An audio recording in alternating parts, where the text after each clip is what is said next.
ఈ ఆలయంలో 3 గంభీరమైన గోపురాలు ఉన్నాయి. అవి అలంకరించబడిన మరియు అందమైన నిర్మాణ శైలితో ఉన్నాయి.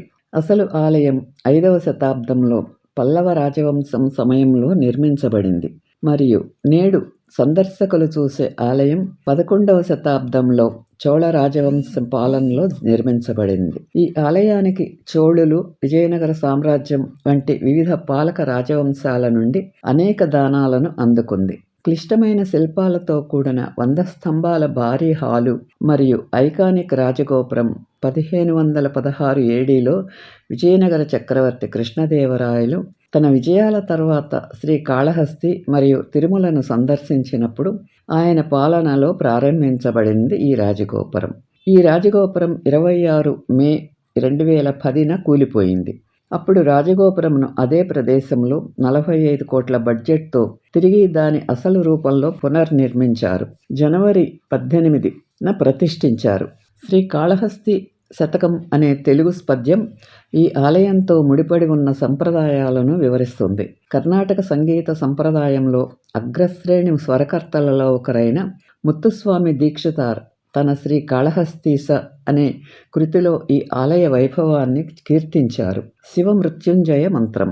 ఓం త్రయంబకం యజామహే సుగంధిం పుష్టివర్ధనం ఉర్వరుకమివ బంధనన్ మృత్యోర్ మరియు మామృతాత్ అని ఈ మృత్యుంజయ మంత్రం.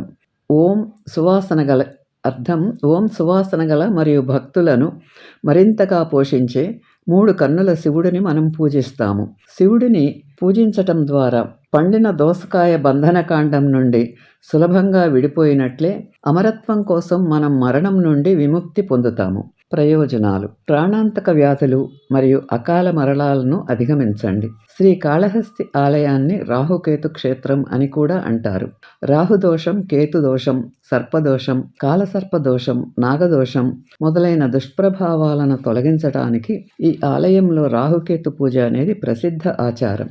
రోజంతా వందలాది పూజలు జరుగుతాయి. సూర్యగ్రహణం లేదా చంద్రగ్రహణం సమయంలో దేశవ్యాప్తంగా ఉన్న అన్ని దేవాలయాలు మూసివేయబడినప్పటికీ శ్రీకాళహస్తి ఆలయం తెరిచి ఉంటుంది. హిందూ విశ్వాసం ప్రకారం రాహువు మరియు కేతువు అనే సర్పాలు సూర్యుడిని మరియు చంద్రుడిని మింగి సూర్యగ్రహణాన్ని, చంద్రగ్రహణాన్ని కలిగిస్తాయి. ఈ ఆలయంలో 2 సర్పాలను మచ్చిక చేసుకుని పూజిస్తారు కాబట్టి గ్రహణం ఆలయంపై ఎటువంటి చెడు ప్రభావం చూపదని ఇక్కడ బలంగా నమ్ముతారు.